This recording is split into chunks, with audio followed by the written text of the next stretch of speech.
국내에 계신 스픽스 구독자 여러분 안녕하세요. 오창익입니다. 박성재는 두 번째 구속영장 기각이었습니다. 특검이 일을 잘못하고 있는 것인지 아니면 그들만의 카르텔이 작동하는 것인지 모르겠습니다. 법무부 장관을 지낸 이력이 영향을 미친 것 같습니다. 법무부 장관과 국무총리를 지낸 황교안도 마찬가지입니다. 황교안은 압수수색 영장 집행을 완강하게 거부했던 사람입니다.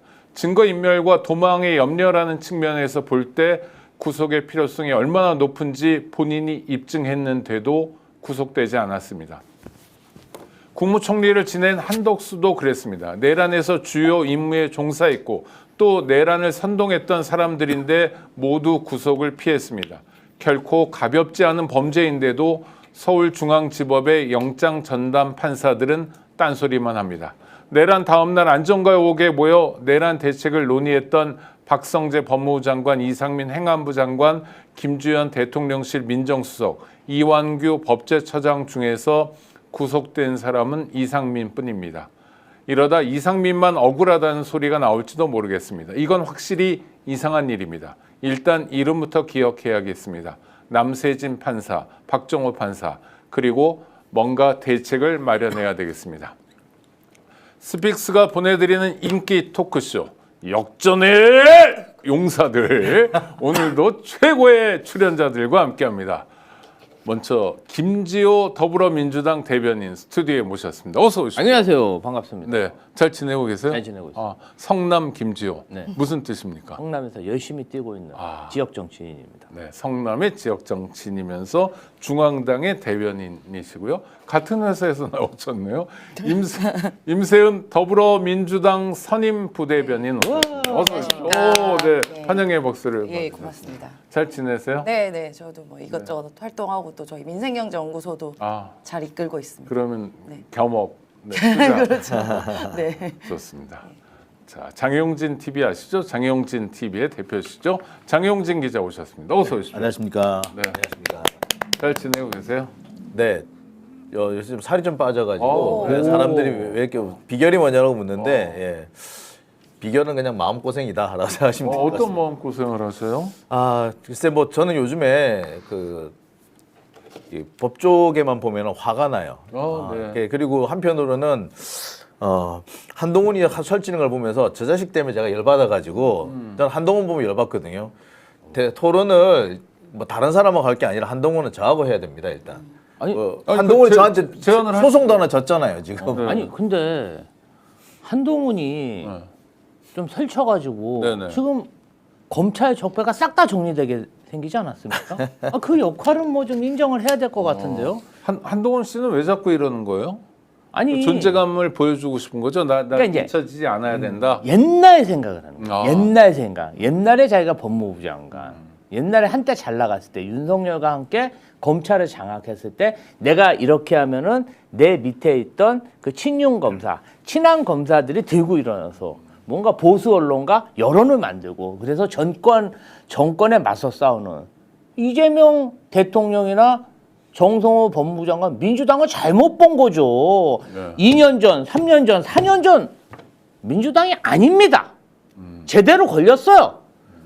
저는 개인적으로 한동훈이 이 항명 사태 때 처음부터 그렇게 나대고 뭐 설레발이라는 표현도 쓸 수 있겠죠. 그랬기 때문에 이 검사들이 사실은 지금은 좀 이렇게 자제하고 몸을 낮추고 이럴 때인데 뭣도 모르고 나서다가 지금 큰 코 다치게 됐다. 오늘도 2명이나 그만둔다고 하더라고요. 너무 저는 기뻤습니다.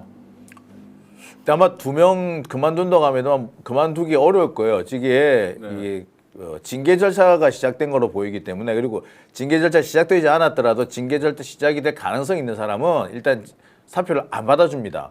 그러니까 이 사람들은 사표를 냈지만 아마 물러나기가 쉽지 않을 거라고 보여요. 근데 명확하게 드러난 것이 이들이 집단 행동을 했습니다. 더군다나 검사장 또는 검찰 고위 간부라는 사람들이 집단 행동을 했어요. 이는 징계 책임을 피하기 어렵습니다. 그리고 여러분 다 기억하실 겁니다. 전교조 선생님들 성명서 발표했다고 하나같이 다 징계하고 심지어 감옥에 보낸 것들이 누굽니까? 검사들이잖아요. 쥐들은 그래놓고서는 공무원 노조 많은 분들 공무원 노조를 했다는 이유로 감옥 가고 또 징계받고 있었습니다. 누가 그 짓을 했습니까? 검사들이거든요. 근데 지들은 뭐 용 빼는 재주가 있다고 그럽니까? 자, 받을 거 다 받고 정산할 거 정산하고 가야 될 겁니다. 너무 행복한 방송이 질문도 안 했는데 그냥 막 말씀해 주셔서 그럼 임세연 부대변인 네. 검사들이 여러 가지 주장을 하는데 네. 이 우연의 일치인지 공교롭게도 그런 건지 국힘의 주장하고 굉장히 같아요. 네. 그러면 일종의 정치적 중립을 지켜야 되는 공무원들이 어떤 뭐랄까 정치 행동을 하고 있다, 정치 활동을 하고 있다 이렇게 볼 여지도 있나요? 그러니까 저희가 그동안 정치검사라고 괜히 정치검사. 말을 하는 게 아니잖아요. 네. 그러니까 이미 국가공무원법 66조에 집단행위 금지 조항을 어기고 있는 겁니다. 한번 예를 들어볼게요.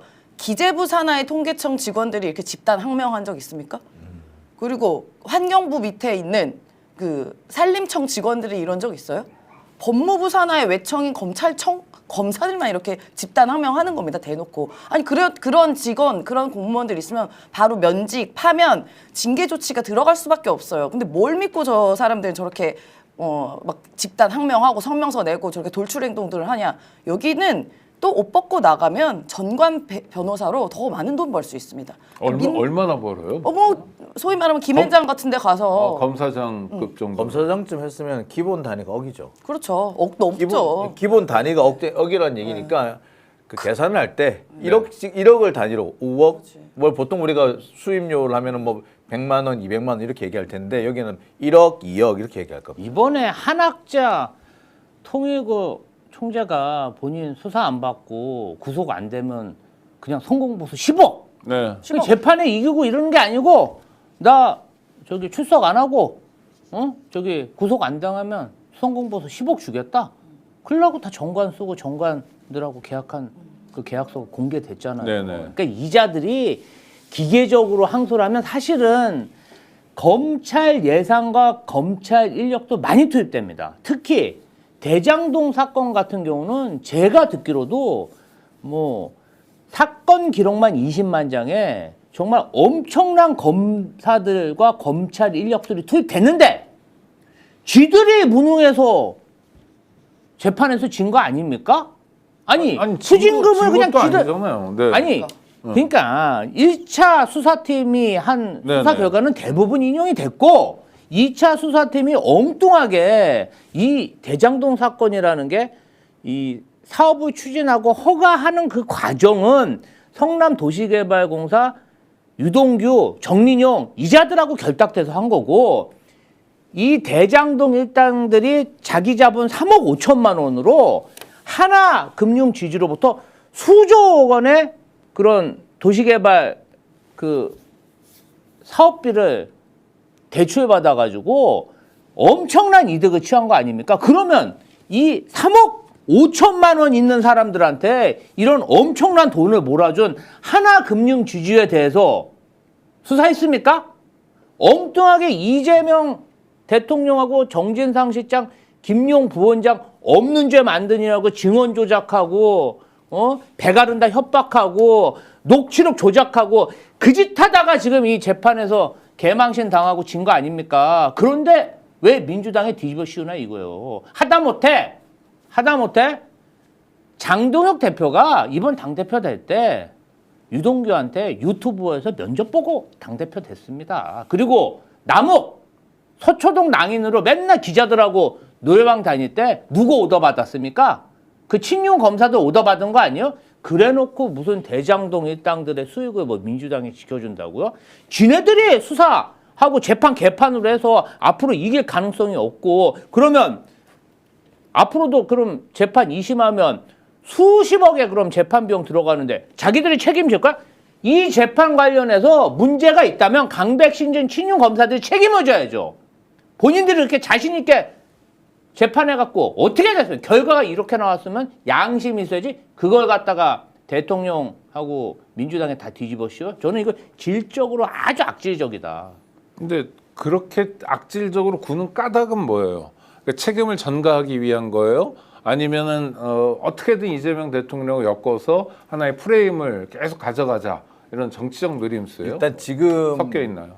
검찰은 상당히 지금 위기 상황일 겁니다. 아, 위기 상황. 왜냐 네. 지금 대장동에서 보면은 단순히 이게 재판에서 지고 문제가 아니라 이게 거대한 조작극이라는 게 서서히 드러나고 있지 않습니까? 당장 남욱의 배를 가른다는 얘기를 해서 남욱의 진술에서 조작이라는 게 나왔고요. 그동안 그 대장동 그분이라는 그런 표현이 나오게 됐던 게 그 녹취록이지 않습니까? 예. 그 녹취록 역시 알고 봤더니 조작이었더라는 겁니다. 자, 녹취록도 조작, 그다음에 그 남욱의 진술도 조작. 그리고 남아 있는 거는 지금 유동규 하나뿐인데 유동규 진술조차도 조작극이라는 주장들이 계속 나오기 시작합니다. 그렇다면은 대장동은 조작으로 만들어진 그 수사였다는 얘기인데 그렇게 되면 거기에 관여했던 검사들은 다 어떻게 되겠습니까? 이 사람들은 말 그대로 모해 위증이거나 또는 이게 그 무고죄거나 또는 뭐 직권남용도 직권남용 되고 이런 것들이 될 여러 개 겁니다. 할수 있을 것 그러니까 같아요. 대대적으로 다 걸릴 거예요. 그러니까 이런 것들을 피하기 위해서는 나는 억울하다, 나는 뭐 재판이 잘못됐다고 생각한다, 아니면 이재명이 모든 걸 뒤집어 써야 되는데 나한테 내가 오히려 뒤집어 썼다 이렇게 물고 늘어질 수밖에 없는 거예요. 이거는 뭐 검찰이 흔히 쓰는 수법입니다. 검찰이 자신들이 불리하면 프레임을 바꿔버려요. 아시다시피 왜 그 한동훈 같은 경우에도 검언유착 사건 터지니까 나중에 그걸 뭘로 바꿉니까? 그거는 뭐 민주당의 조작극이다. 민주당과 제보자 X가 조작을 한 거다는 식으로 바꿔버리지 않습니까? 네, 네. 똑같은 방식인 겁니다. 검찰이 늘 쓰는 방법에 불리하면은 프레임을 바꿔가지고 상대방을 공격하는 거. 지금 똑같은 상황이 벌어지고 장영진 있습니다. 기자 말씀에 의하면 검찰은 익히 예상되는 짓거리를 하는 거잖아요. 네. 뭐 검찰 전체는 아니라 하더라도 이를테면 정치 검사들이 근데 이제 대응, 정권 차원 또는 여당 차원의 대응이 문제가 될 텐데 여태까지 보던 대응하고 좀 달라요? 임세현 부대변인 그렇죠? 네, 이번에는 정말 단호한 모습을 보여줘야 되고요. 그동안 어영부영 지나갔기 때문에 아마도 이제 민주정부가 들어서면 검찰이 만만하게 보고 네. 마치 우리한테 안 하겠지. 우리를 인격적으로 대해주잖아. 쟤네들은 하는 마음에 지금 막 저렇게 집단 난동을 부리는 거라고 보거든요. 그래서 제가 아까 말씀드리다가 말았지만 앞으로는 이제 이 검찰 이렇게 비리가 있고 조작 검사했고 강압 수사했던 이런 검찰들 낱낱이 그동안에 있었던 일들 밝힌 다음에 적절한 징계 포함해서 앞으로 전관 변호사도 못할 수 있게 그런 제도적인 어떠한 조치도 저는 같이 해야 된다고 봅니다. 이번엔 절대 물러서면 안 되고요. 검찰도 이번에 사실 목숨 건 것 같거든요. 그러니까 이렇게 집단 조직적으로 하고 있는데 이제 좋은 날은 더 갔다라고 생각됩니다. 이들이 아직도 이런 살아남으려는 이런 발악을 끊이지 않는 것은 이번 가을로 보고 있더라고요. 그러니까 아직도 이제 이 민주당 정부와 민주당을 만만하게 보고 있습니다. 그래서 저것들 언젠가 또 끝나겠지. 저러다가 말겠지. 말만 하고 말겠지. 그리고 내년에 지방선거 있으니까 그때 지방선거에 몰입하는 동안 검찰 개혁은 신경도 안 쓸 거야라고 생각하고 있대요. 아직도 검찰이 그러니까 자신감이. 검찰이 지금 지난번 우리 문재인 정부 때 얘네들이 이제 당시 이낙연 국무총리 요 시기 또는 이낙연 당대표 요 시기에 개혁을 할 것 같이 해놓고는 막상 선거 시절이 되면은 선거 이후로 미루자라는 거에서 개혁이 중단된 사례 꽤 있었습니다. 이를테면 구호는 검수완박인데 실제로 들어가보면 실무적으로 안 그렇거나 네. 또 주요 선거가 있으면 짐째 뒤를 물러서 그렇지. 지금 뭐 당장 이거 선거할 때인데 이거 얘기할 때냐? 논란이 검찰, 일으키지 그쵸? 마라. 네. 검찰 지금 선거를 해야 되는데 검찰 개혁 얘기할 때냐? 이런 식으로 한단 말이에요. 이번에도 똑같이 할 것이다라고 보는 거죠. 지금 조금 있으면 이제 지방선거입니다. 6월달에 지방선거니까. 그 지방선거 앞두고 검찰 개혁 얘기에 쑥 들어갈 것이고 그 사이에 검찰이 대대적으로 반란을 일으켜가지고 대장동 사건이고 뭐고 다시 뒤집어 놓으면 나중에 지방선거 이후에는 다시 검찰 개혁 더 이상 추진할 수 있는 힘이 없을 거다. 그러면 내년 9월 어림도 없다. 이렇게 생각하고 있는 거예요. 네. 1년의 지금 유예 기간이 있잖아요. 네네. 그 시간 안에 검찰은 어떻게 하든지 이 본인들이 갖고 있는 수사권 지키기 위해 애를 쓸 것이고 그거에 대한 희생양을 정치권을 찾는다는 얘기까지 들립니다. 사람 이름까지 거론되고 있어요. 그래요? 제2의 조국 사태를 우리는 언제든지 만들 수 있다. 우리는 몇십 년 동안 수사를 해왔고 이런 정치 검사에서 희생양 많이 만들어 왔잖아요. 그 기법은 우리 살아있다. 자신 있다. 저것들은 너네들 집권 해봤자 그래봤자 5년인데 우리는 수십 년 있다. 우리가 이길 수 있다라는 자신감이 있다고 합니다. 그래서 특정 인물, 뭐 제가 들은 얘기로 막 다음은 김민석이다. 이렇게까지 특정하고 있다고 해요. 그래서 저희가 절대로 그 정도 날려야 폼 난다. 네, 국무총리니까. 그 정도 네. 날려서 희생양을 만들어야 우리의 수사권, 기소권을 다 유지할 수 있다. 쟤네들을 날리고 나면 쟤네가 무슨 힘이 생기겠냐. 동력 떨어진다. 그렇게 생각도 하고 있다고 합니다. 자, 지금까지 두 분이 말씀하신 건 일종의 상수잖아요. 검찰은 늘 그랬어요. 근데 이재명 정부에서 정부 여당의 대응은 이전과 달라요. 제가 봤을 때 이건 뭡니까? 검찰하고는 어떤 상황이 와도 손잡지 않는다? 솔직히 진짜 이게 무슨 천운인가 아, 이런 천운이에요. 생각이 나요. 제가 진짜 지난 5개월 동안 그 인적 청산이 안 되는 모습들 그 3개 특검이 돌아가면서 수사를 하는데 검사들은 뭐 없어요 수사가. 아니 윤석열, 김건희 그리고 계엄에 참가한 그 군인들 이런 사람들 다 처벌해야죠. 그런데 검사들이 없어요.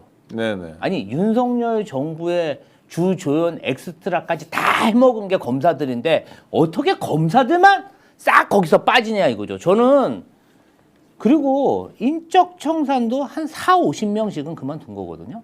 검찰 고위인정이 이걸로는 택도 없다. 한 150에서 200명 정도는 나가야 이제 그동안 겹격이 쌓였던 검찰 적폐가 어느 정도 인적 청산이 되는 것이지. 그런데 항소포기로 뭔가 우리 그 검찰총장 대행 이름이 뭐죠? 구자연 말씀하십니까? 아니면 이미 나가신 분? 노만석? 노만석 검찰총장 차장. 검찰 차장이 차장이.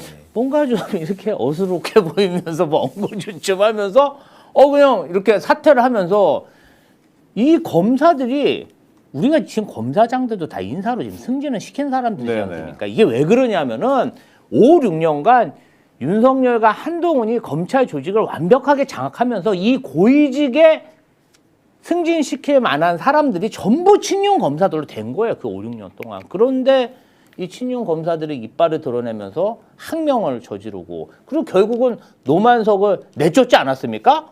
엄밀히 말해서 노만석도 친윤 검사입니다. 그렇죠. 네. 그렇기 때문에 이번 기회를 우리 민주정부가 놓치면 안 된다. 이 검사장들, 지청장들 그리고 이 프로스의 글을 쓰는 그 49명의 검사들, 네. 49명의 난이죠. 이 사람들도 소개를 시켜버려야 돼 완전히. 이 검찰청의 자리를 못 잡게 진짜 소개를 해. 이 자들을 만약에 저희가 이번에 정리 못하면 제2의 정말 검난 그리고 나라가 혼란스럽고요.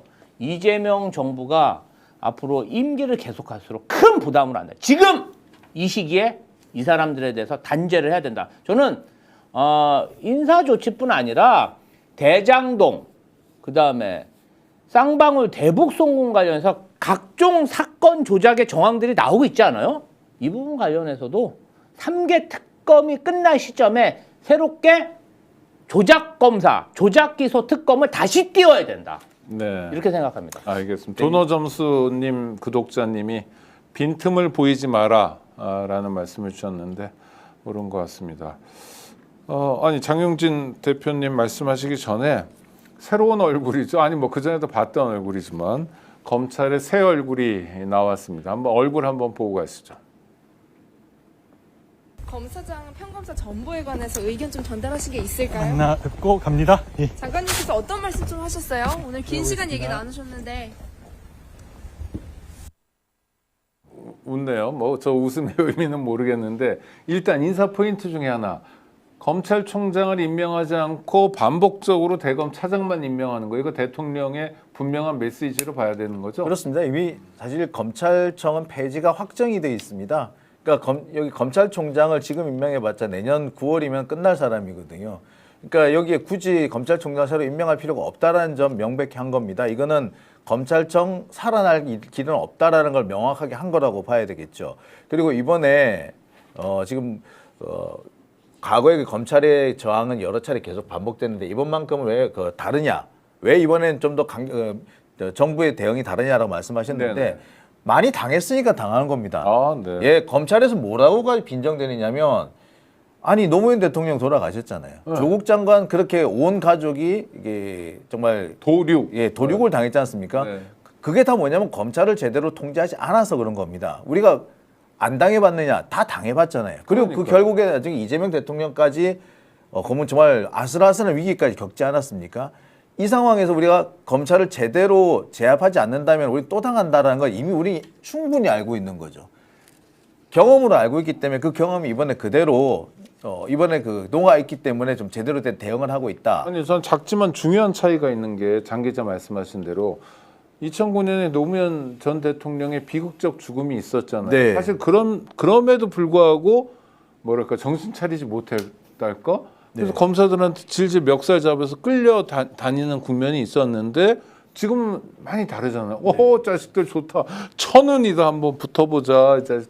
이거는 변화 아닌가요? 그렇죠. 그러니까 우리도 이제 계속 당하면 그건 실력이 부족한 거죠. 그동안 검찰에게 계속 당했고 어떻게 보면은 우리 민주정부에서는 최대한 검찰도 존중해주고 의견을 들으려고 노력해왔지만 바뀌지 않았습니다. 오히려 더 무시하고 만만하게 상대를 봤거든요. 그래서 그러한 점을 되풀이하지는 말아야 된다라는 인식이 강하게 있는 것 같고 또 민주당과 또 이재명 정부를 지지하는 우리 수많은 시민들께서 또 절대로 가만히 있지는 않습니다. 지금. 그래서 그 요구에 답을 해드려야 된다. 그래서 아마도 굉장히 단호하게 나가고 있는 것 같습니다. 그럼 검찰은 아까 말씀하신 것처럼 지방선거까지 막 끌어갈 거 아니에요? 네. 그러니까 나름대로 뭐 몇 가지 전술을 구사하고 희생양도 만들고 이러면 정부 여당은 어떻게 대응해야 그 되나? 우리가 이제는 다 알았잖아요. 지금 이미 그들이 그렇게 하려고 하는 마음도 알았으니까 예전에 계엄 일으킬 거다 계속 얘기하는데 계엄 일으켰잖아요. 아마도 지금 저희도 이렇게 이야기를 계속 하다 보면 예방 주사를 맞는다고 하죠. 그래서 미리 대처할 수 있는 여러 가지 방법들을 미리 마련해야 됩니다.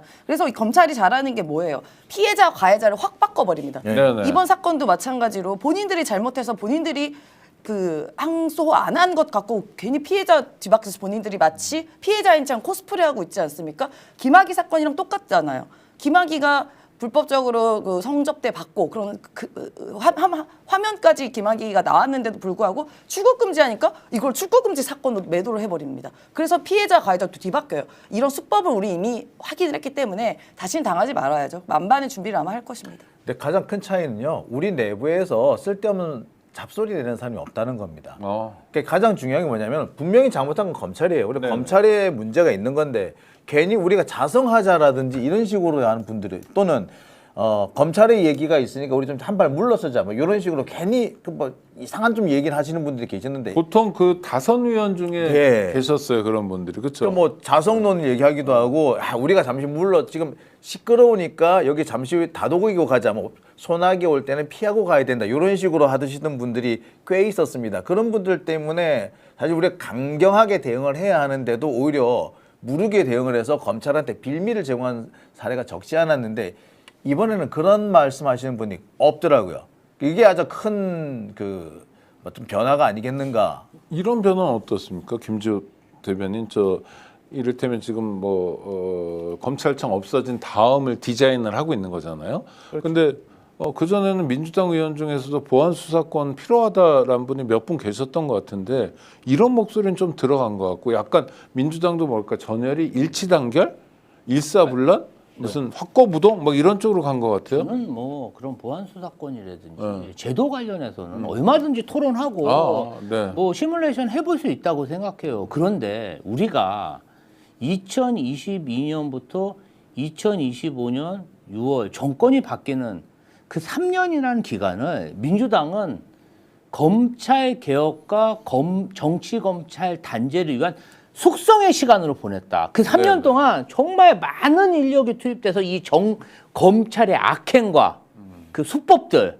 그리고 그 인적 자원들의 이름들 이것을 언론과 어떤 기자회견 또 고발 토론회도 많이 토론회 하셨고. 이런 걸로 네. 정말 아니 우리 오창익 사회자님도 그 토론회 정말 많이 나와서 이 검찰들이 일반인들한테 어떻게 횡포를 보내고 역사적으로 어떻게 면피해 나가고 있는지 이것을 정말 꾸준하고 정말 가열차게 열심히 했다. 그랬기 때문에 이번 사태가 벌어졌을 때도 제가 금요일날 사건이 벌어졌는데요. 토요일날 지역에 있을 때 논평 썼습니다. 항명 검사들 처단해야 된다. 네네. 그리고 일요일날 김병기 원내대표가 저랑 같이 검찰 독재 정치 탄압 대책이 같이 위원으로 활동했어요. 야당 시절에. 그럼요. 네네네. 그러니까 호흡이 맞는 거 아닙니까? 바로 일요일날 기자간담회하면서 절대 용납하지 않겠다. 너희들 수법 우리가 3년 동안 공부하고 3년 동안 알기 때문에 도간에 든 쥐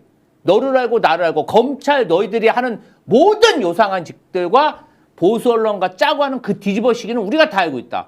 이 항명에 대해서 절대 용서하지 않겠다. 이번에 우리 그냥 안 넘어간다. 그럼 이렇게 말씀하시는 게 임세훈 부대변인 말씀하시는 만약의 사태에 대한 일종의 예방 주사도 되겠네요. 이를테면 검찰이 뭐 들고 나오면 아이 저 X들 저거 요런 꼼수야. 특히 지방선거 앞두고 하면 검사가 필드에서 뛰겠다는 거네 정치판에서 라는 국민적 여론도 이미 형성돼 있고 또 형성해 나갈 수 있네요. 좋은 작전 같은데요. 네, 방어할 수 있는 그런 진용이 갖춰져 있다는 그리고 거. 그런 게 있어요. 네. 검사라는 직군에 대한 사회적 인식이 아주 낮아졌어요.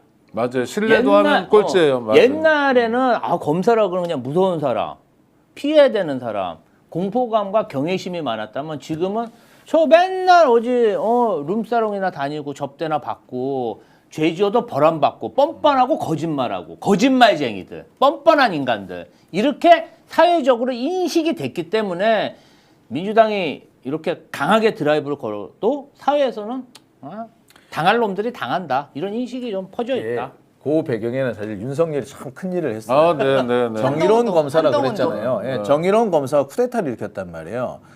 저 자식은 원래 정의로운 검사가 아니라 그냥 조금 미친놈이었구나. 제정신이 오히려 제정신이 아니구나라고 느꼈던 것 같고요. 한동훈도 마찬가지입니다. 한동훈 같은 경우에 지금 본인에 관련돼서 여러 가지 의혹이 제기되고 있지만 다 피해가잖아요. 그러면서 많은 사람들이 느꼈을 거예요. 저거 좀 깐족이구나. 입만 깔 뿐이고 실제 그리고 한동훈한테 제일 큰 문제는 솔루션이 없어요. 대책이 없어요. 깐족되는 것밖에 없어요. 자꾸 꼬투리 잡는 것밖에 없는데 뭔가 대책은 하나도 안 나오거든요. 근데 이거를 처음 몇 번에는 써먹을 수가 있는데 계속 쓰면 사람들은 다 알게 됩니다. 근데 이미 알게 되는 상황까지 온 거죠. 그렇게 됐기 때문에 우리 시민들이 검찰들이 이상한 짓거리를 하고 뭐 여기 친검 언론들이 계속해서 이상하게 검찰 편을 들어주더라도 먹히지 않게 되는 그러니까 환경적인 변화도 상당히 컸다라고 보시면 맞을 겁니다. 네. 이번에 국민들이 좀 안 게 있어요. 49명의 검사들이 2%의 글을 썼잖아요. 네. 보수 언론이 어떻게 했습니까? 2,200명 검사들이 난리 났다. 그리고 조선일보 검찰이 다 일면에 뒤집었다. 뭐 7,800억 원 날리게 됐다 이런 식으로 프레임 짰잖아요. 다 뻥이잖아요. 다 뻥이죠. 보수 언론과 정치 검사들이 짜고 치는 고소도 정말 그거 아닙니까? 뭐가 난리가 납니까? 일반 형사부에서 일하는 검사들 지금도 밤새워가면서 일합니다. 아주 소수의 특수부 검사들, 혜택받은 검사들, 고위직을 독식하는 검사들이 이 짓거리를 하면서 법무부 장관한테 조폭이라는 둥, 법무부 장관이 뭐 근거 없는 외압을 그냥 했다는 둥. 아니 신중하게 판단하라는 게 그게 외압입니까? 아니 말 끝대로 신중하게 판단하라 그러면 신중하게 판단해서 지네들끼리 항소를 하든 말든 결정하면 되지. 그걸 왜 법무부 장관한테 뒤집어 씌웁니까? 그렇죠. 신중하게. 여의도 가서 물어보세요. 정성호 장관이 얼마나 인격이 좋은지. 거짓말을 할 거래야지. 아니 그러니까 신중하게 판단한다고 말하면 되잖아요. 지들이 판단했다고. 그러면 법무부 장관이 뭐라고 얘기해요? 대충 판단하세요 이렇게 얘기해요? 신중하게 판단하세요라고 말하지. 그럼 당연히 언론적인 이야기를 한 걸 그걸 그렇게 프레임 전환해서 받아들이니까 그게 검찰의 그동안의 행태고요. 우리가 갑자기 불을 저녁에 탁 키면은 바퀴벌레가 싹 없어지잖아요. 네. 그동안 이제 이재명 정부 들어서서 그랬던 정치 검사들이 숨어 있다가 저는 2%쓰는 뭐는 글 쓰는 사람이 이제 커밍아웃 한 겁니다. 네. 손들고 나예요, 내가 정치 검사예요, 내가 찐윤 검사예요라고 손들고 나온 거라고 봅니다. 이번. 기억해둬야 되겠네요. 저는 검사들이 이것도 문제 있다고 생각해요. 왜냐하면 검사들이 지금까지 언제는 우리 말을 들었느냐고요. 법무부 장관이든 대통령이든 간에 지들이 언제 민주정부 말을 들었냐고요. 하지 마라 그런다고 지들이 안 할 거야. 그러니까. 결국 지들이 하고 싶어서 한 거잖아요. 그래놓고 왜 뒤집어 씌웁니까? 아니 근데 제가 조금 그때 이제 금요일 날 사건이 터지고 토요일 날 집단 항명한 검사들을 그냥 둬서는 안 됩니다. 뭐 이렇게 썼거든요. 네네. 근데 그때까지는 집단 항명은 아니었어요. 그때까지는 둘 이상이면 집단은 맞습니다. 강백신 검사는 몇몇만 했는데 네. 제가 일요일 날 이자들이 혹시 또 집단 항명을 안 안 하면 하면 어떡하지? 그랬는데 검찰을 믿으세요. 아니 여태까지 롤로 보면 분명히 하거든. 그럼요. 그랬더니 야, 이자들이 대담하게 검사장들이 집단항명을 하대요. 그래서 야, 우리가 사실 그동안 검찰과 싸우면서 저자들의 행태를 분석했던 게 딱 들어맞는구나. 네, 앞으로 정부 여당에서 어떤 대응을 할지 한번 지켜보고요. 그동안 반복적으로 당했던 것에 대한 학습 효과가 어떻게 나는지도 우리 구독자 여러분 지켜보시기 바랍니다. 별로 만나고 싶은 사람은 아닌데요. 그래도 한번 여러 가지 소식을 전해드려야 되니까 이분 한번 만나고 오겠습니다. 아주 독특한 분인데요. 한번 얼굴부터 보시죠. 국민의힘이 여의도라는 섬 안에 갇혀 있으면서 누구하고 도대체 연대를 하자는 겁니까? 우리가 황교안이다라고 하는 것은 그런 의미를 가지고 있다는 걸 뻔히 알면서 내부에서 우리는 황교안이 아니다. 이것을 비판하는 것은 특검의 인권 탄압, 법치주의 파괴에 동조하는 것이라고 생각하는 거예요. 인권 탄압은 결국은 이재명 정권의 체제 전복과 관련되어 있으니 내년 지방선거에서는 그거에 반대하는, 그거에 맞서 싸워야 되는 모든 우파 시민들이 연대해서 싸우지 않으면 내년 지방선거는 어렵다. 그러니까 내년 지방선거 승리를 위해서 우리는 황교안이 되었다. 우리는 황교안이다라는 말을 정말 제대로 한번 분석해 보자고요. 임세현 부대변인 무슨 뜻이에요? 저 대선 불복이죠. 대선 불복이죠. 체제 교란 맞죠? 예. 황교안이 한 말이 뭡니까? 모든 게 다 부정선거잖아요. 그 대선도 부정선거다라고 주장하고 있는 거 아닙니까? 그리고 황교안이 어떤 사람이에요? 헌정 질서를 흔들었던 서부지법 폭동 사태 그 관련해서도 옹호했고 심지어 그 관련자들을 변호까지 했습니다. 그러니까 저는 이해가 안 되는 게 이분이 그래도 법무부 장관이었고 대행까지 했던 사람이에요. 그러면은 기본적인 보수의 가치가 이 체제의 유지가 보수의 가치인데 완전 흐트러지는 일을 하고 있지 않습니까? 헌정을 흔들었던 세력들을 옹호하고 있어요. 근데 거기에 야당이 대표라는 사람이 우리가 황교안입니다 하면서 그걸 같이 동조합니까? 대표 자격이 없다 보고 저는 민주당 입장에서는 장동혁 대표가 저런 식의 스탠스 계속 가져가면 좋아요, 사실. 국민들이 저 지지하겠냐고 저 상황을 보고 중도층을 포섭하기 위한 여러 가지 노력을 해도 지금 이미 내란 정당으로 찍혀 있기 때문에 그럼에도 불구하고 그게 회복하기가 불가능한데 저렇게 내란을 옹호하고 있는 저 짓거리 하다 보면은 국민의힘도 언젠가는 내란 정당, 위헌 정당 해산으로 해산될 수밖에 없다. 그런 수순으로 가는 길을 장동혁 대표가 이끌고 있다고 봅니다. 지방선거에서 이기기 위해서 우리는 황교안이다라는 슬로건을 외쳤다라고 설명하지만 망하는 길이다. 네. 네. 근데 지금 국힘당에는 일종의 착시 현상이 있는 것 같아요. 네. 그러니까 극우 세력들 뭐 전광훈이든 전한길이든 이런 사람들을 끌어낸단 말이에요. 그리고 그 사람들이 되게 활동량이 많습니다. 그러니까 이 사람들하고 같이 다니면 뭔가 될 것 같은 착각을 하게끔 만들죠.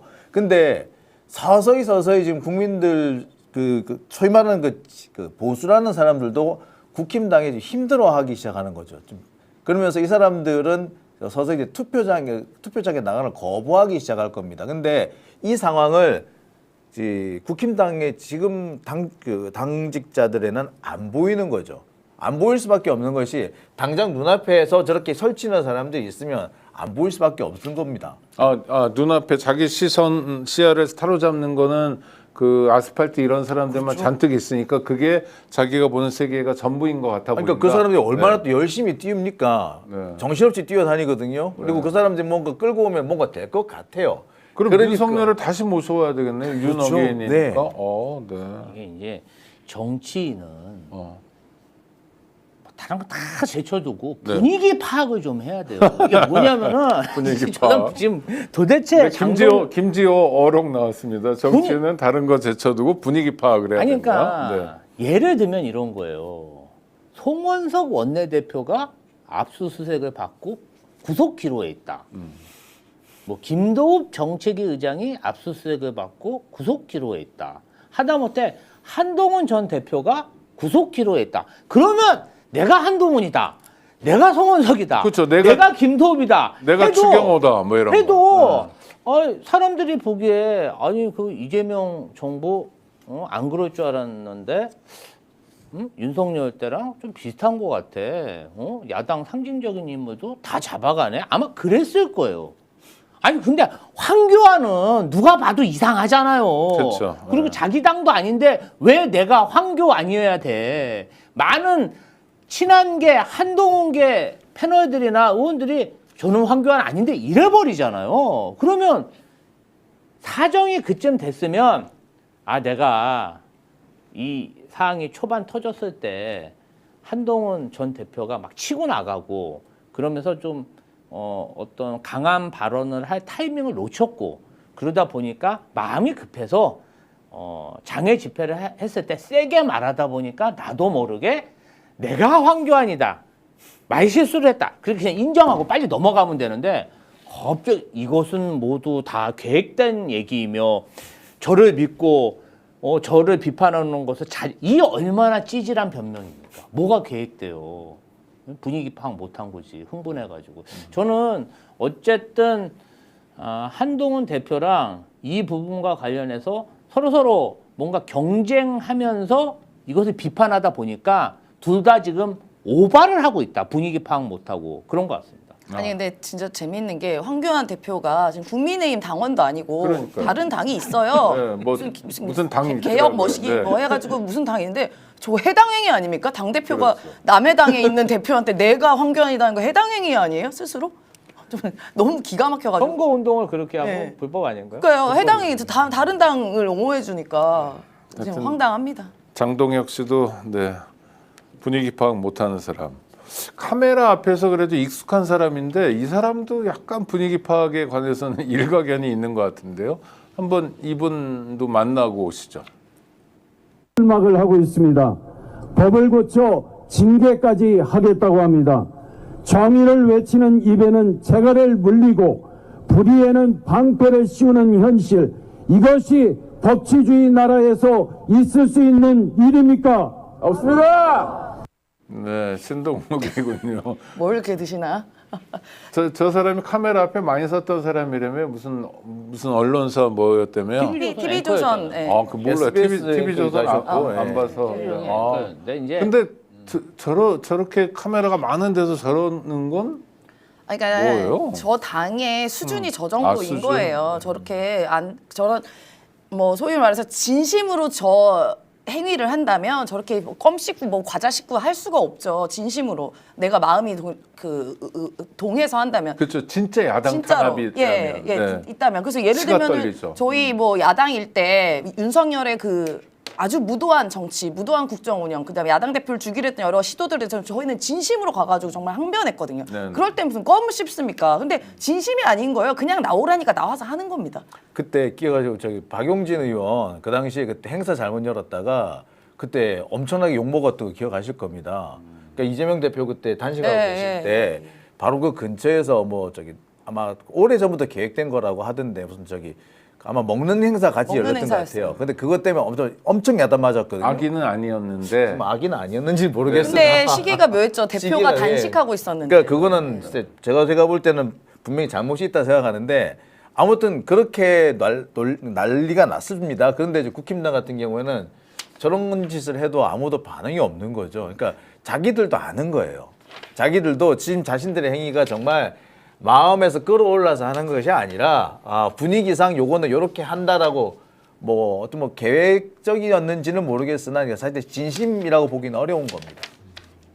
그러면서도 정치적 수사인 거죠. 그러니까 자꾸 저러고 있는 까닭은 뭐예요? 그러니까 하여튼 지방선거 때 뭔가 국면을 만들어 보자. 아니면 지금 안 통하지만 자꾸 하다 보면 언젠가 될 수도 있지 않을까라는 막연한 기대? 뭐예요 이게 정체가? 일종의 민주당을 벤치마킹하는 거예요. 과거에 이렇게 보니까 네네. 민주당이 뭐 압수수색이라든지 주요 인사에 대한 구속 영장이 신청되고 뭔가 수사가 진행되면은 이제 구성원들이 똘똘 뭉쳐가지고 로텐돌에서도 집회하고 야외 계단에서도 하고 또 밖에 나가서도 장애 집회를 하면서 뭔가 진보 진영을 뭉치게 하고 결국은 그 핵을 통해서 탄핵까지 갔기 때문에 우리도 민주당처럼 저런 모습을 좀 롤 모델로 삼아서 벤치마킹을 하자 이런 것 같아요. 제가 그래서 이재명 대통령 계엄할지 안 할지 얘기해 주세요. 그런 거야 다. 그러니까 근데 제가 아이고. 그랬잖아. 이게 그게 맞는 상황에 해야 되는데 이재명 대통령이 윤석열이랑 근본적으로 다른 사람이잖아. 그럼요. 아니 이재명 대통령 지금 보십시오. 누가 봐도 해외 순방 다녀오죠. 그다음에 에이펙 성공시켰죠. 에이펙 갔다 온 다음에 뭐해? 막 몸도 안 좋은데 가갖고 또 경기 북부 막 전국 방방곡곡 다니면서 다 민원 받아줬고 어제는 장도에 오르기 전에 재벌 총수들도 만나대. 예, 이게 누가 봐도 야 대통령은 진짜 좀 열심히 한다. 정말 대통령 뽑기 잘했다. 이런 분위기가 있는 게 사실이지 않습니까? 그러면 윤석열이 아니라는 거지. 그러니까 분위기 파악을 해야 되는 게 윤석열이면 아니 그러니까 이제 상대가 저런 사람이면 뭔가 전략을 다시 써야 되는데 그냥 이재명하고 윤석열은 똑같다. 아이고. 근데 윤석열이라 생각하고 그럼 우린 민주당하고 똑같이 해야 돼. 그렇게 하면 안 되죠. 그러니까 이게- 언밸런스한 거예요 지금. 이게 국힘당도 그렇고 검사들도 그렇고 자기들은 딴에는 이게 학습 효과가 있는 겁니다. 지난번 문재인 정부 때 보시면 문재인 대통령 정말 내치를 잘하셨어요. 외교도 잘했습니다. 그런데 검사들한테 물려가지고 결국에는 정권을 빼앗겼거든요. 결과적으로 보면은 잘못한 거 하나도 없이 검사들한테 정치적으로 물리는 바람에 오히려 이렇게 큰 고통을 당한 겁니다. 자, 그런 검사들은 이걸 생각하고 있는 거예요. 아무리 이재명이 내치를 잘하고 외교의 성과를 보이면 뭐해? 우리가 시비 걸어가지고 다 시선을 우리 쪽으로 돌려놓을 텐데 이런 생각을 하고 있는 거고 지금도 그게 먹힐 거라고 보는 거죠. 근데 다만 지금 그게 안 먹힐 정도로 만약에 윤석열이 저 깽판을 안 쳤더라면 아마 또 먹혔을는지도 몰라요. 근데 윤석열이라는 사람, 한동훈이라는 사람이 저렇게 무능하고 그리고 무도한 짓을 한 것을 보았기 때문에 아 검사들이 저렇게 무능하고 무도하다는 걸 우리 사람들이 우리나라 국민들이 알았기 때문에 이게 안 먹히게 됐다 이렇게 보시는 게 맞을 겁니다. 근데 좀 약간 겁난다 또는 긴장해야 된다라는 게 어떤 대목이 있었냐면 이를테면 대장동 1심 나왔을 때 KBS 9시 뉴스 톱 기사가 뭐냐면 대장동을 막 설명을 해요. 그리고 나서 맨 마지막에 기자의 멘트가 판결문이 300 몇 쪽, 700 몇 쪽인데 390번에 걸쳐서 이재명 대통령 이름이 나왔다고 문장이 끝나요. 그렇게 마무리가 되나요? 그거는 그 이재명이 문제 있어요. 이재명 대통령의 잘못일 것 같지 않아요라고 막 몰아가기잖아요. 공영방송이. 그러니까 검사들이 믿는 게 있는 것 같아요. 뭐 조중동만이 아니라 YTN, 뭐 KBS 그래서 언론 지형이 굉장히 유리하니까 해볼만 하다라고 하는 것 같아요. 여전히 그러니까 검찰은 지금 많은 변화를 겪고 있는데 네네. 아직까지도 큰 변화를 겪지 않는 것이 언론입니다. 소위 말하는 그 친검 언론이라고 지목된 몇몇 언론이 있어요. 네. 몇몇 기자들이 있습니다. 그좀 그들은 여전 거명 좀 해주세요. 예, 어디? 여전히 지금 서초동에서 지금 걸어 다녀요. 어디요? 솔직히 말해서 제일 친검 언론으로 유명한 데는 SBS였어요. SBS가 SBS 법조팀들이 그 뭐 어디 못지않을 정도로 조선일보 못지않을 정도로 친검 언론으로 유명하고요. 그 다음에 논란이 됐던 게 사실은 경향이었어요. 경향. 예, 아이고. 경향신문이 지금은 또 조금 바뀌었습니다. 구성원 중에 한 사람이 조선일보로 가면서 또 조금 바뀌었어요. 그러니까 법조 기자가요? 그렇죠. 예. 네. 그 유익원이라는 친구가 원래 경향이 있다가 조선일보로 갔는데 그 친구가 그걸로 옮겨가면서 분위기가 또 경향신문이 또 바뀝니다. 네. 그 다음에 또 의외로 또 친검 언론으로 지목된 사실은 한겨레예요. 한겨레 그 몇몇 그 기자들이 되게 그 친검 언론이라고 지목이 돼 있었어요. 네네. 그러고 있다가 터진 게 그때 석진환 네네. 씨 사태가 터지면서 김만배한테 대장동에서 돈 받은. 김만배한테 몇 억을 받았다는 그 난리까지 터진 겁니다. 그렇게 되게 계산해 보면은 사실 뭐 근데 그 지금 그때만큼은 근데 그렇게 드러나진 않으나 지금도 그런 그 친검 언론의 행태는 바뀌진 않아요. 그러니까 우리는 보통 조중동만 얘기하는데 조중동 외에 기본적으로 친검 언론이라고 이렇게 포진되어 있는 사람들이 있습니다. 네, 공중파에도 있고 종편에 엄청 많고 진보 언론에도 있습니다. 구독자 여러분, 그래서 스픽스 지금 이 순간이 되게 중요합니다. 일종의 전선에 있고요. 물론 지금 이재명 대통령과 여당이 검사들의 난에 대해서 대응을 잘하고 있긴 합니다만 기본적으로 운동장은 좀 기울어져 있습니다. 그래서 괜히 드리는 말씀이 아니라 스픽스 구독해 주시고요. 좋아요 눌러 주시고 또 이 방송도 주변 분들에게 좀 권해 주시고요. 우리가 내란 이후 거의 1년이 다 됐는데 긴장을 풀면 안 된다. 내년 지방선거에서 정말로 서울시장이라도 민주당이 다 이기고 지면 난리 날 것 같아요. 그렇죠? 국힘에서는 봐라 이러면서 막 검사들하고 짝짝꿍 돼가지고 언론하고 어마어마한 공세가 지금도 이런 정도인데 에이펙 성공하고 대통령이 순방 나가고 지지율 60%가 넘어도 이 정도니까 하여튼 긴장 늦추지 않아야 될 것 같고요. 오늘 좀 정말 이 사람은 욕을 좀 해야 될 것 같은데요. 어떤 사람인지 일단 한번 보시죠.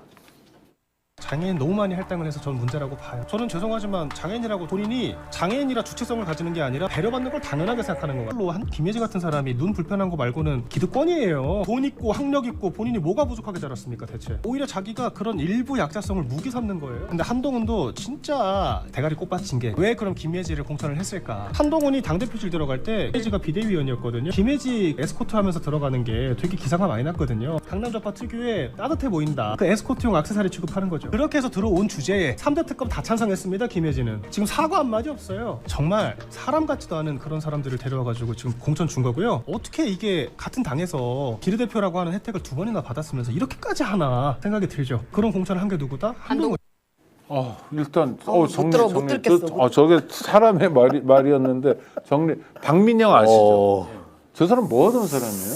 원래 박민영부터 한번. 원래 이제 뭐 국민의힘에서 토론 배틀 해가지고 네. 처음에는 이준석계처럼 활동했어요. 근데 어느 순간 그러니까 당직자가 아니라 대변인으로 이제 공개 나이가 어려요. 네네. 들어온 거죠. 그러다가 처음에는 이준석하고 몰려다니지 어느 순간 용산 대통령실에 가가지고 친윤이 됐더라고요.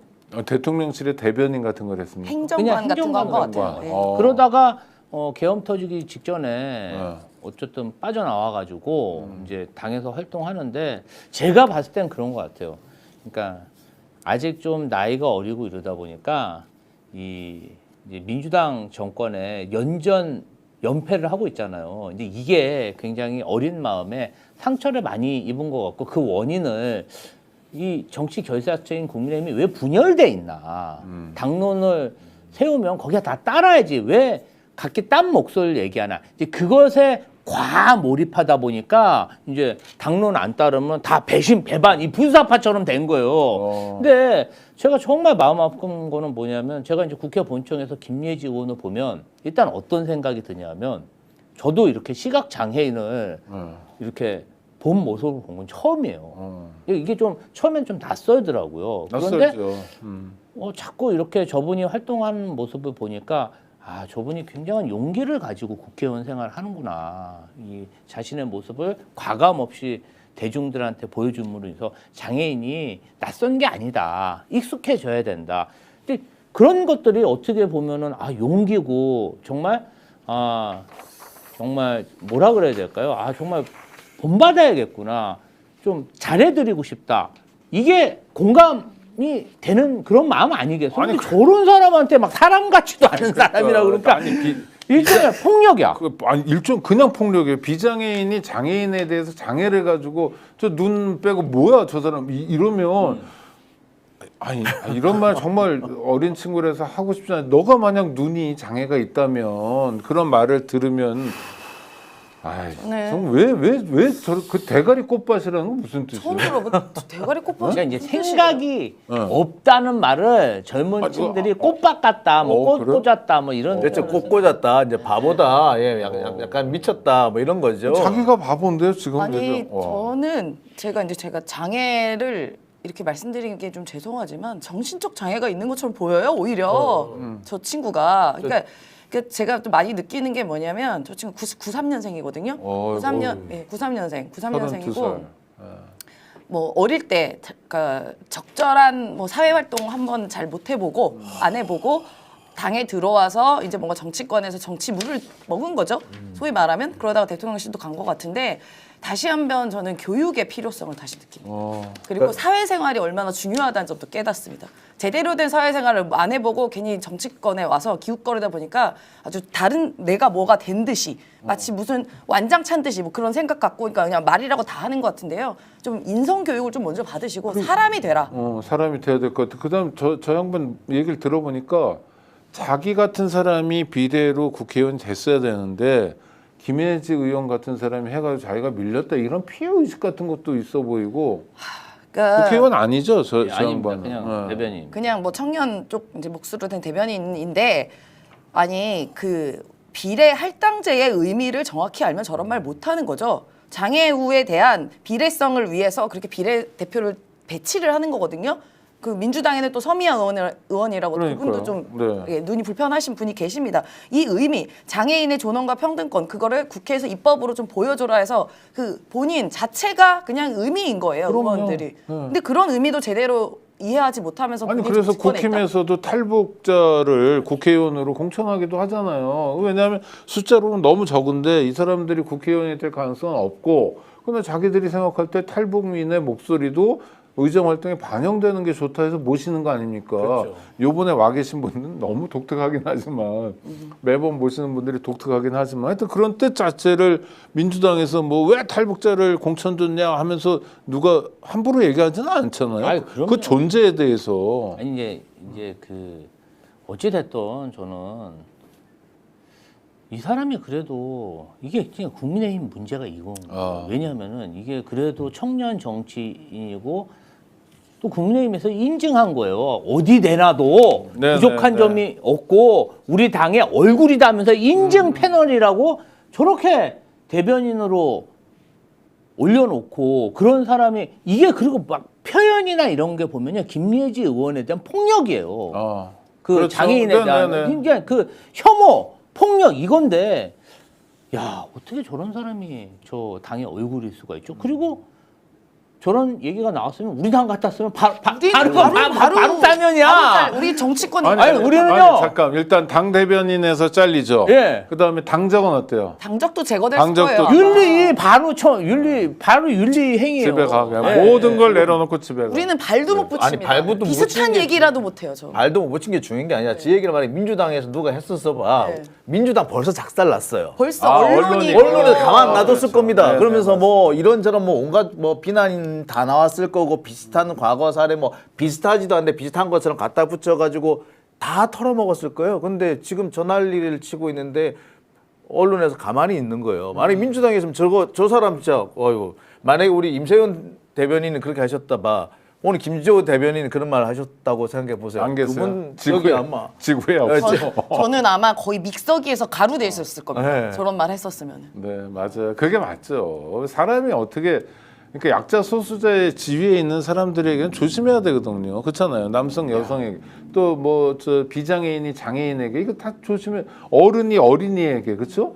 또는 뭐 중년이나 장년이 어르신들에게 조심해야 되는데 이 인간의 기본을 이렇게 깨버린 왜 아니 그러니까 뭐 마비됐나 봐요. 이렇게. 자신이 뭔가를 얻고 싶은데 내가 얻을 수 있는데 저 사람 때문에 내가 못 얻었다. 아까 말씀하신 피해의식 같은 아니 게 그러면 있는 것 같아요. 한동훈만 욕하면 되잖아요. 거기서 멈춰야 되잖아요. 그러니까 이제 이게 완전 극단적인 적개심. 그러니까. 근데 이게 또 당이라는 게 정치 결사체 동지 하잖아요. 네네. 근데 정치 결사체 안에서 어떻게 저렇게 극단적인 적개심을 표출하는지 참 아이러니합니다. 근데 이게 또 한편으로 보면 이제 이거를 단순히 저 박민영 저 사람만 보는 게 아니라 네. 제가 볼 때는 윤석열 혹은 김건희 이들의 시각과 거의 일치된다고 보는 겁니다. 그러니까 윤석열하고 김건희가 한동훈하고 갈라지기 시작한 그 결정적인 이유가 공천 때문이라고 그러잖아요. 그러니까 결국에 한동훈의 공천을 제가 씹고 싶었던 것 같은데 결국 이렇게 한동훈의 공천을 씹었던 이유는 이 사람의 시각이 윤석열, 김건희와 동일하기 때문에 가능한 게 네네. 아니겠나. 그럼 이 사람도 내일 모레 되면 한동훈 보고 빨갱이라고 부르겠네요? 벌써 대가리 꽃밭이나 뭐 빨갱이는 대가리 처음 들어봤어요. 꽃밭입니까? 대가리 꽃밭이란 말 처음 들어봤어요. 그러니까. 근데 아니 그리고 저는 머리에 꽃 꽂았다 이랬다면 좋은 뜻 아닐까요? 근데 저 예쁘다 대가리 이런 거 꽃밭 아닌가? 저 말이 저 상당히 그 비하적인 표현이고 그렇습니까? 이렇게 방송에 나와서 하시는 얘기가 아니에요. 근데 저런 얘기를 저는 시장통 깡패들이 자기들끼리 싸울 때 쓰는 말로 제가 기억을 하고 있는데 저걸 이제 공당의 대변인이라는 사람이 저렇게 할 거라고는 미처 생각을 못했네요. 그러니까 좀 용산 대통령실에서 윤석열 전 대통령과 함께 하다 보니까 뭔가 좀 이상한 기운이 미친 게 아닌가 그런 네. 오늘 보내드리는 싱크 동영상은 참 못마땅한 사람들만 시리즈로 나오고 있는데요. 구독자 여러분 정말 죄송합니다. 한 명만 더 얼굴 보고 오시죠. 피고인이 증인한테 들어가서 이야기해보라 이렇게 말을 했는지 기억이 없다는 거 말씀하시는 겁니까? 그러니까 그게 먼저 얘기하셨는지 아니면 그랬는 거는 기억이 없는데 제 기억으로는 제가 가서 총리께 그 들어가겠다고 하니까 적극적으로 들어가서 만류해 보라고 했던 기억은 분명히 있습니다. 근데 집무실에 가서 한번 만류해 보라 이렇게 피고인이 말을 한 적이 있는지. 제가 앉아 있는데 뭐 총리께서 말씀하시가 일어나서 들어갔다 이런 거는 아니라는 거죠. 네. 아, 그런 기억이 없다는 거네요. 일단 저 재판부의 부장판사는 좀 재판을 진지하게 하는 것 같아서 네. 그래도 다행인 것 같기도 하고요. 최상목 씨 얼굴 오랜만에 보는데 여전히 뻔한 그냥 자기 변명만 하는 거죠. 네. 최상목 전 부총리 같은 경우는 자기는 이제 아마 뭐 처벌 대상에서 빠져나갔다라고 생각하는 것 같고요. 안보. 그래서 네. 그러면서 웬만하면 저 자리에 나 끼고 싶지 않다라고 생각하는 것 같아요. 그래서 몇 번이나 그 출석을 거부하다가 이번에 나갔는데, 그래서 제가 볼 땐 저분도 감옥으로 갈 가능성이 전혀 없는 건 아니라고 보여지더라고요. 특히 이번에 그동안 위증을 계속 했지 않습니까? 그 뭐 3번으로 접혀져 있는 걸 받았고 뭐 자기는 보지도 못했다. 근데 봤다라는 게 드러나 버렸거든요. 국회에서 국민들을 상대로 여러 차례 걸쳐서 거짓말했고요. 심지어는 법정에서도 마지막까지 그 입장 굽히지 않았었습니다. 뭐 그런 면에서 좀 책임을 져야 되지 않겠느냐는 생각이 들고요. 오늘 그 중요한 얘기 잠시 나왔는데 그 대행 체제를 계속 끌고 가고 싶었던 거 아니냐라는 취지의 발언을 그 이진관 부장판사가 합니다. 근데 이에 대해서 제가 최상목이 제대로 답을 못해요.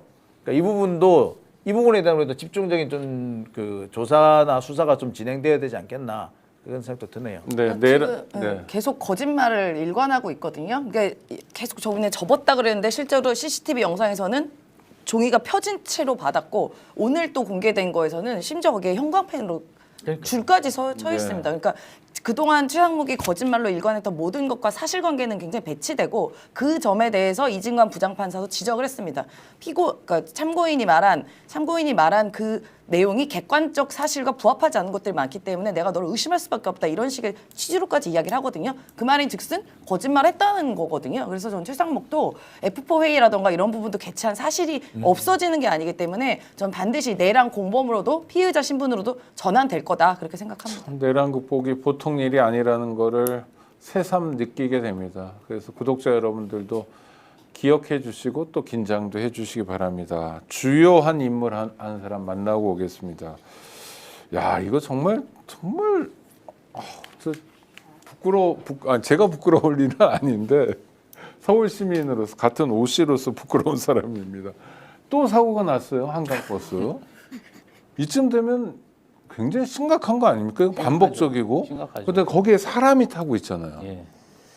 인명 피해는 없었지만 그래도 80명이 50분 동안인가 구조를 기다리는 동안 아무런 설명도 못 들었다는 거예요. 아니 이제 민주당 당리당략적으로 생각하면은 그냥 한강버스 운행하는 게 나아요. 왜냐하면 맨날 사고 나니까 이슈도 되고.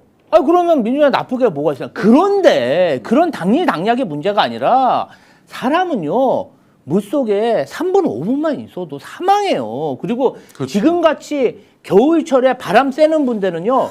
또 빠지잖아요. 저체온증으로 또 사망해요. 이게 간단한 문제가 아니라는 거예요. 그러면 정말 그러한 대형 참사가 일어나기 전에 전조현상이라는 게 있어요. 저런 작은 사건들이 있다가 정말 대형 참사로 이어질 수 있거든요. 세월호 참사 그랬죠. 예. 아니 이태원 참사도 이태원에서 그렇게 사람들이 압사당해서 돌아가시지 누가 알았어요. 네네. 그렇기 때문에 저런 어떤 또 수상해 이게 그냥 도로도 아니잖아요. 수상해서 저렇게 하는 저러한 대중 정말 다량의 사람을 운송하는 저런 운송수단은 굉장히 객관적이고 안정적으로 테스트를 해본 이후에 정말 이게 검증을 해서 어떠한 염려도 없을 때 운행하는 거지 저렇게 뭐 하면 그냥 막 정전 일어나고 뭐 너더 부러지고 그냥 배가 그냥 저기 저기 선착장 바다 위에 떠 있고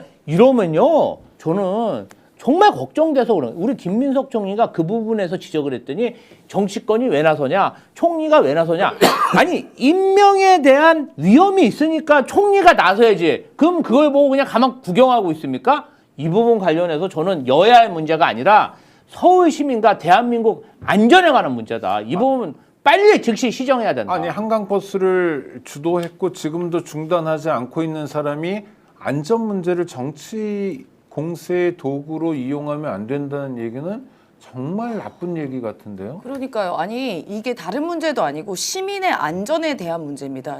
그날 금요일 저녁인가요? 토요일 날 저녁에 다행히 어떠한 인명 사고가 안 나서 다행인 그러니까, 거지. 다행이죠. 정말 한 분이라도 만약에 불가피한 일이 있었다면 그거 어떻게 할 건데요? 그러니까 그런 일이 발생하기 전에 이렇게 문제가 많으니까 좀 개선하고 시정하고 웬만하면 중단을 하자라고 이야기를 하는 게 그게 왜 정치 공세입니까? 아니 제가 물어보고 싶어요.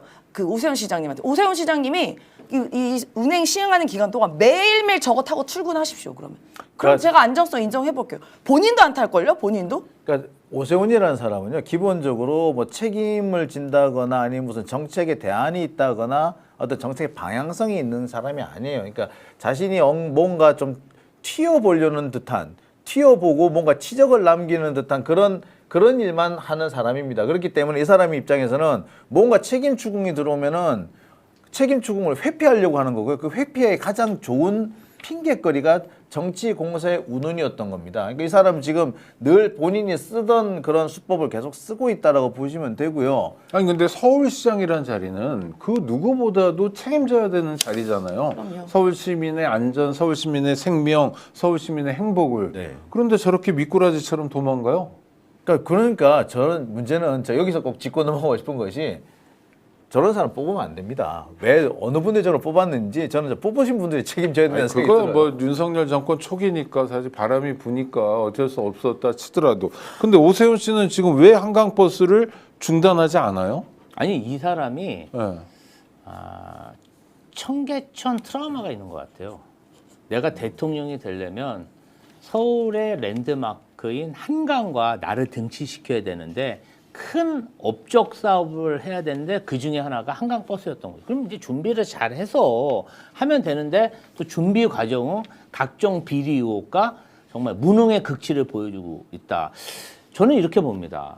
과거에 그 오세훈 시장이 서울시장 될 때 뭐 깨끗한 정치인, 오세훈 정치법 뭐 이렇게 해가지고 정말 예전에 환경운동도 했어요. 오세훈 정순물 씨가. 네. 해가지고 막 정수기 선전도 했어요. 그래서 깨끗한 정치인을 플레밍으로 했는데 그동안 명태균 같은 사기꾼들과 올려 다니고 능력도 없고 그래서 제가 고인물, 썩은 물, 더러운 물이라고 아이고. 이렇게 별명을 지었는데 요새는 위험한 물이다. 오세이도는 위험한 물이었습니다. 알고 봤더니. 아니 그러니까 중단할 생각이 없는 거예요? 이거 계속 가는 거예요? 지금 잠시 뭐 선착장 일부에서만 네네네. 중단을 해놨는데 저 상류 쪽에. 예, 네. 그게 뭐 한 절반 이상이 중단된 거면 아예 교통으로서의 기능이 상실된 거죠. 그렇죠. 예, 그리고 실제로 이게 위험한 것도 위험한 건데 굉장히 오래 걸리지 않습니까? 마곡에서 잠실까지 가는데 4시간 정도 걸린다는 거예요. 그래서 시정에서 그 질문을 했어요. 오세훈 시장한테 그게 그러면 이게 교통으로서의 의미가 있는 것이냐? 그러니까 오세훈 시장이 그때 뭐라고 얘기했냐면 교통이 꼭 빨라야 됩니까? 이럽니다. 정말 아니 교통이 빠르려고 우리가 빠른 수단의 목적지 도착하기 위해서 교통수단을 이용하는 거지. 그러면 걸어다니고 수영하고 다니면 되죠. 교통수단 왜 만듭니까? 부산에 걸어갔다 오라고 그래요. 그랬어요. 아니 본인이나 철인 3종 경기 해가지고 출근하되 왜 서울 시민을 볼모로 이렇게 실험을 합니까? 아니 우리 시민들이 실험 대상이에요. 그리고 이 문제는 대중교통은 안전에 직접적인 이렇게 연관이 있는 거잖아요. 그게 시민의 생명과도 관련이 있는 건데 이걸 끝까지 고집하는 이유는 저는 무언가의 이권관계도 개입되어 있다고 봅니다. 제 생각에는. 예, 저도 그 점 동의합니다. 그 선착장이 이제 부동산 개발 같은 걸 해야 되거든요. 그쪽에 부동산 관련한 개발 이익이라던가 아니면 한강버스 운영에 관련한 어떠한 이권이 있지 않고서는 이걸 멈출 수가 없는 그런 이유가 분명히 있을 거다. 그건 그러니까 이게 이권일 거다. 한강버스를 운영을 하려면 배가 여러 척이 필요할 겁니다. 지금 있는 거 가지고 어림도 없을 거예요. 그러니까 이런 것들 하면은 이제 근데 저렇게 조그만 배를 만드는 업체는 또 몇 개 되지도 않습니다. 그러니까 그런 부분, 그러니까 배를 만드는 업체와의 무슨 연구 유착 관계가 없는지, 혹은 거기에 아까 말씀하신 부동산 개발과 관련된 유착은 없는지, 또는 이 회사가 혹시 오세훈 시장 혹은 그 친인척과 연관이 없는지 등 이 이권 부분을 충분히 좀 살펴봐야 된다고 봅니다. 그러지 않고선 나올 수 있는 상황이 아니라고 보여요. 당장 서울은 내일 아침에 영하로 떨어지는데요. 우리 구독자 여러분 갑자기 추워지니까 건강 조심하시고요. 한강물도 얼잖아요. 저 지금도 인양 못했거든요. 그래서 수요일쯤 인양한다고 그러는데 내일 강 얼어버리면 어찌 또 인양합니까? 지금 둥둥둥둥 떠 있어요. 세빛 둥둥섬 마냥 한강 버스가. 그 세빛 둥둥섬이 왜 세빛 둥둥섬이냐? 세금과 빚으로 둥둥 떠 있다고 그래서 세빛 둥둥섬인데 3살짜리 아이가 만들었다 이런 얘기도 있던데 아닌가요? 네. 그거 여름 되면은 못 내려가게 하려고 막 끈으로 묶고 쇠사슬로 묶고 왜냐면 둥 떠내려가 버리니까 여름철에 장마 오면은 그러면 그것에도 세금이 막대하게 들어가고 있습니다 지금도. 그런데 한강만이 아니라 오세훈 씨는 이를테면 종묘 앞에도 뭐 건물 세우고 그 다음에 지금 서울역 북부 개발 뭐 40층짜리 뭐 계속 부동산 그러니까 정부에서는 지금 부동산 문제를 어떻게든 해결해 보려고 하는데 서울시장은 정부 입장과 달리 어떻게든 부채질을 해가지고 서울 부동산 값을 계속 올려보자 뭐 그래서 욕구를 한번 채워주자 이런 거죠. 그러니까 지금 서울 같은 경우에는 지금 재개발 시장이 이게 재개발이 아니고는 지금 할 수 있는 게 없어요. 그러니까 재개발 시장을 계속 좀 띄워주고 싶은 것 같습니다. 그러니까 이거는 결국에는 오세훈 시장의 배경에 건설사 같은 이른바 토건족들이 있는 거 아니냐라고 의심해 볼 수밖에 없는 대목인 거죠.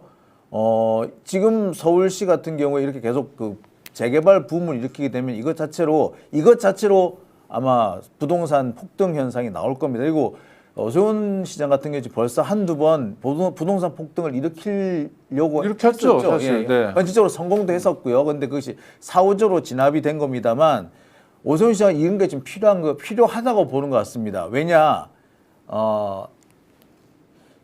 지금까지 투표 성향을 볼 때 부동산 가격이 오르면 100% 자기들이 이겼어요. 네네. 그래서 이거를 이번에도 계속 그런 식으로 좀 진행하고 싶은 게 아니겠느냐.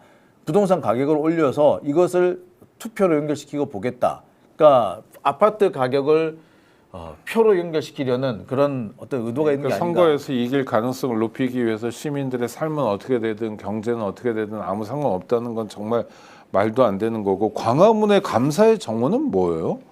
아니 그게 이제 6.25 참전 국가들의 어떤 그 돌을 갖다가 뭐 네. 이렇게 하면서 뭐 상징물을 만든다는 거예요. 아 미국 돌. 아니 근데 저기가 어떻게 저 보면 감사의 정원이라는 자막 있는데 위에 보이는 L자 같은 의자 같은 거 저걸 하겠다는 거예요? 뭐 표시석을 그 각 국가한테 받아가지고 저런 걸 만든다는 건데 저기가 사실 어떻게 보면 빛의 혁명, 촛불 혁명의 민주주의의 상징과도 같은 곳인데 거기다 왜 6.25 참전국에 대한 감사를 전합니까? 그리고 저 위치가 과거에 저기 세월호 참사가 일어났을 때 우리 유가족들이 계시던 곳 바로 근처예요. 그런 부분도 있고요. 또 한 가지 좀 의심스러운 게 어떻게 하필 저긴가 싶은 생각이 딱 드는 게 박근혜 정권 때 그 극우 단체들이 저 앞에서 저기 6.25 관련된 뭐 그 사진 전시회를 네, 지금도 예, 그 건너편에서 하고 있습니다. 네. 저 위치거든요. 네네. 그래서 이게 상당히 의도가 좀 있는 것 같다라는 생각이 드네요. 아니 근데 저 광화문은 국가 상징 공간이잖아요. 그래서 박정희가 옛날에 이순신 장군 산을 세웠어도 우리가 이순신 장군에 대한 이해가 있으니까 그렇죠? 그래서 역사가 됐어요. 또 세종대왕도 좀 안 어울릴 것 같지만 그래도 세종대왕이 했던 게 뭐 워낙 하여튼 그러니까 다 받아들이는 것 같아요 지금은. 근데 한국 전쟁에 외국 군대가 와서 좀 도와줬다, 뭐 많이 도움도 받고 그래서 대한민국을 지켰다 하더라도 저게 이를테면 5,000년 역사, 이를테면 그 동안에 우리가 자랑할 만한 우리가 한국을 찾아오는 수많은 외국인들에게 보여줘야 될 핵심 중에 핵심일까요? 아, 그건 아니죠. 뭐 저기 어울리지도 않고 이제 광화문에서 태극기 부대들이 극우 세력들이 출몰 하다 보니까 그 사람들에게 어필하려고 저런 생각을 한 것 같아요. 그 전에도 보면은 정말 국내 최대 태극기 개항대를 만들려고 했잖아요. 아, 그건 자초됐죠. 예, 그거는 네. 이제 너무 티가 나다 보니까 포기했는데 그 대신 저 뭐 이상한 상징 조형물을 추진하고 있는데 저 말도 안 되는 생각이고요. 저는 이번 지방선거에서 심판 받고 다음 시장이 할지 말지 결정했으면 좋겠습니다. 지금 하지 마라. 임기도 얼마 안 남은 사람이. 네. 그렇죠. 지금 뭐 내년 6월이면은 지방선거인데 지금 몇 달 안 남았잖아요. 네네. 예, 본인이나 좀 성찰하시고 제발 뭘 하지 않았으면 좋겠습니다. 아. 오세훈만 손만 대면 다 망하잖아요. 하나라도 성공한 게 있습니까? 다 망했지. 한강 택시도 있었습니다 옛날에. 걔도 망했고 지금 한강 버스 말하면 입 아프죠. 15번 사고 날 뻔했고 지금 뭐 저런 것도 마찬가지로 이야기하는데 그 마음은 알겠어요. 본인이 유례적으로 서울시장 4선 하는 동안에 제대로 된 치적이 없잖아요. 치적이라고 하면은 어린아이들 초등학생들 밥 안 주려고 했던 거 그것 말고는 우리가 생각나는 게 없지 않습니까? 그러니까 이제 앞으로 마음이 급하고 본인의 꿈은 원대한데 한 건 없고 능력은 없고 할 수 있는 게 보여주는 거 저런 거밖에 없는 거거든요. 근데 우리 세금 더 이상 낭비하지 말고 제발 남은 임기 동안 가만히 생태탕 드시고 눈물 흘리시고 했으면 좋겠습니다. 네, 가만히 있으면 된다. 근데 오세훈 시장의 저런 뭐 선거 운동이랄까 하여튼 뭐 가만히 안 있는 것에 대해서 김민석 국무총리가 문제 제기하고 나오는 거 이건 어떻게 봐야 됩니까? 뭐 선거용이라는 지적도 있는 것 같고요, 또 아니라는 지적도 있고. 일단 뭐 김민석 총리가 선거에 출마하실 부분은 지금 아니기 때문에 이거 네네. 선거용이라고 보는 건 좀 문제가 있다고 보고요. 제가 볼 때는 오세훈 시장이 너무 오버를 해서 어떻게 보면은 국가적인 전체적인 균형을 깨트린다거나 때로는 법을 위반한다거나 또는 논란을 일으키기 때문에 국가 차원에서 제지를 안 할 수가 없을 겁니다. 총리 차원에서 당연히 제지를 하는 게 맞죠. 그리고 원래 총리의 기본적인 역할이 중앙부처 또는 그 지방자치단체와 중앙행정기관 사이 갈등이 있을 때 그 갈등을 조정하는 게 총리의 역할입니다. 저는 총리가 제 역할을 하고 있다라고 생각이 들어요. 오히려 오세훈과 김민석을 각을 세운다 이런 식으로 몰고 가는 것 자체가 의도성을 가지고 있다. 오히려 김민석이 아니라 오세훈을 키우기 위한 오세훈을 김민석급으로 올려주려고 하는 그런 의도가 아닌가. 저는 언론 보도 자체가 문제라고 생각이 듭니다. 네, 총리는 자기 일을 하는 것뿐이고 국민의 편에서 짚는 거다. 하여튼 우리 임세현 부대변인 말씀처럼 오세훈 씨가 임기 끝나는 날까지 조용히 아무 일도 안 했으면 좋겠다고. 서울 시민이세요? 네, 서울 시민입니다. 네, 저는 서울에서밖에 안 살았어요. 태어나서부터 지금까지. 네, 여행 가고 이런 거 말고는 다 서울 사람. 네, 네. 네, 날 때부터 지금까지 오로지 서울 사람이었던 분이 호소합니다. 정말 아무것도 하지 말고 그냥 가만히 있었으면 좋겠습니다. 오세훈 씨. 네. 아니면 명태균 씨랑 토론이라도 하든가요, 그냥. 하고 싶은 거. 심심하시면. 네, 심심하면 명태균도 있습니다. 월요일 밤에 보내드렸던 역전의 용사들, 오늘도 최고의 전문가 세 분과 함께했습니다. 감사하고요. 이렇게 우리 정말 지금부터 내일 아침까지 엄청 추워지는데 우리 구독자님들께 따뜻한 말씀 한 말씀씩 해주세요. 네. 우리 김지호 대변인부터요. 스픽스 많이 사랑해 주시고요. 성남은 김지호 대변인이 지키고 있습니다. 네.